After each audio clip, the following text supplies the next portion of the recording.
Welcome to the Atchison Fire Department. This is for the safety training for this month. We're going to go over fire extinguishers, how to use them, what type of extinguishers there are, and just some basic things you just need to know about fire extinguishers. To start off, basically, we'll just touch on fire behavior just real quick. There's such thing in elementary school, middle school, you learn about the fire triangle. That's oxygen on one side, fuel on the other, heat below. You need all three of those to have a fire. As you progress into chemistry or firefighting, you learn that there's a fire tetrahedron, which is basically the triangle with the bottom being a chemical reaction. Some extinguishers are actually meant to stop the chemical reaction. It's not just about taking out the oxygen or cooling it down or taking away the heat.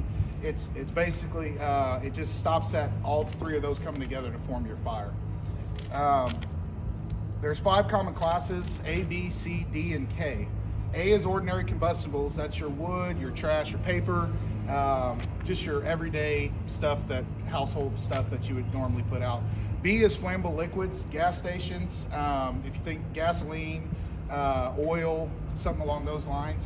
C is electrical fires. Electrical fires, that's one of the ones that you definitely don't want to put water on to put that fire out, which we'll touch on the dry chem here in just a little bit.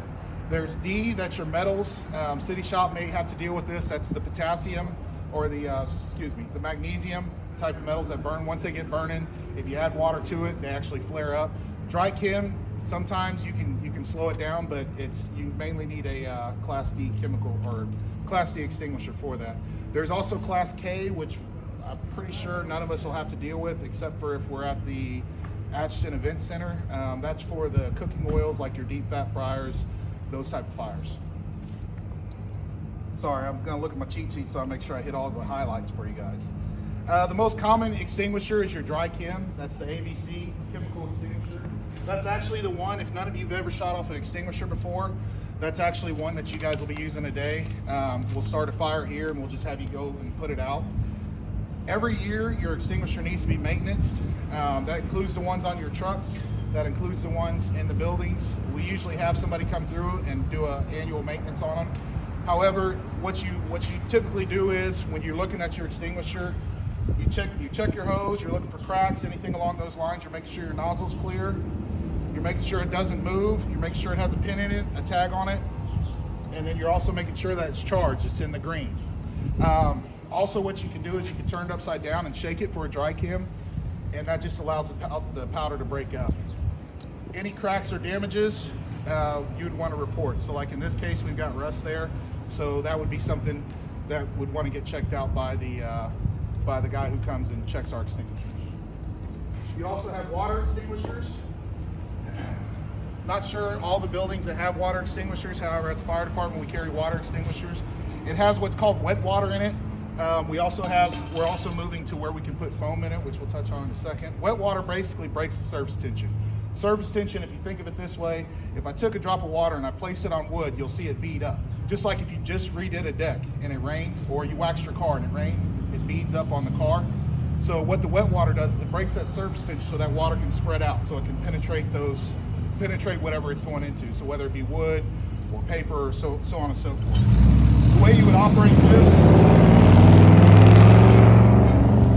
is you would pull the pin, and when you spray, you're actually going to take your finger and you're going to cover it. You're going to sweep side to side.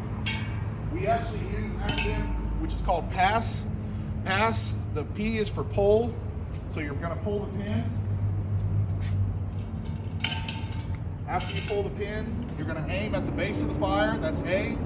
You'll squeeze the trigger and you'll sweep side to side. Okay? Sorry, you're going to have to recharge that. Once you'll continue to spray it. So if my fire's over here, you're going to continue spraying it. Sorry.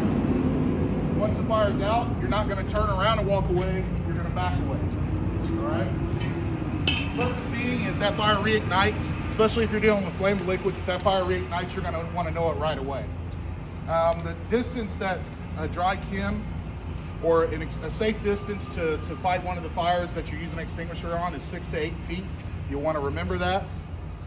Dry chemicals, the dry chem is also meant to smother the burning material. So not only will it stop a chemical reaction, but it'll also smother that, take away the oxygen. You'll want to remember that. So we talked about the A, B, C, D, and K. A water is strictly for A, your ordinary combustibles. A, B, C is exactly what it is, A, B, and C. Your ordinary, your flammable liquids, and your electrical. So if you have an electrical fire would mean if you have a breaker box and it's on fire, you could use a dry chem on that to put it out. If you have a computer, a fairly big computer that's on fire, you can use the dry chem to put that out.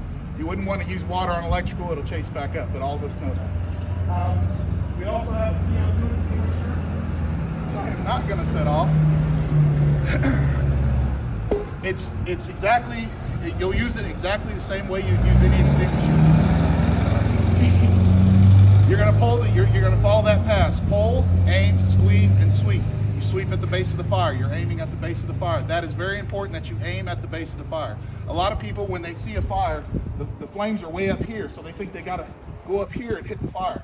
Well, the fire triangle or tetrahedron is actually happening down here. What you're seeing is the result.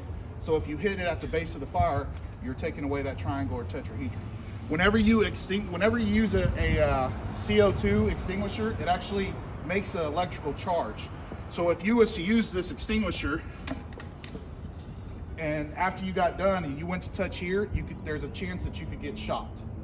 And it's a big enough shock, it's going to hurt you. Probably won't send you to the hospital, but it'll definitely let you know never to touch it again. I talked about foam. Foam is basically, we don't have any extinguishers in the city that I believe that we use foam extinguishers on, but it's basically what wet water does. It'll break that surface tension down, it also smothers, and it also cools.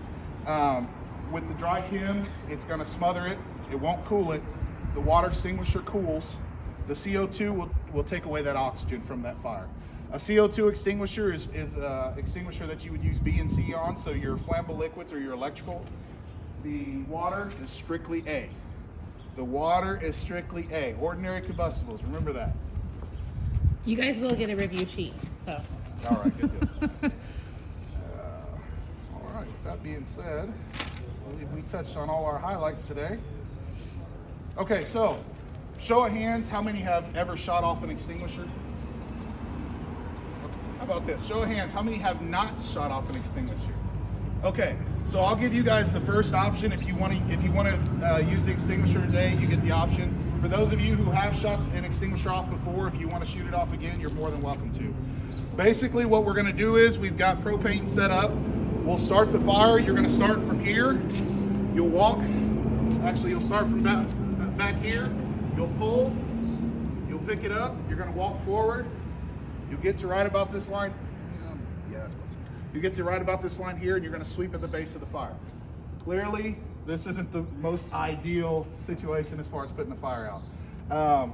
What we try to teach people is you can either shoot here and here to put it out because it'll hit and spread up, or you can shoot at the base. This would technically be your base of the fire. Don't worry about shooting over it. We'll have to clean it up later. More than likely, it'll bake on the inside and it'll put the fire out for you. Any questions? All right. Anybody want to be first? Anybody want to be second? All right. So if you do want to shoot off an extinguisher, just come on this side over here. What I'll have the group do is move to this side because actually we'll move the group to this side because the wind's blowing. Well, we'll see which way the strike is.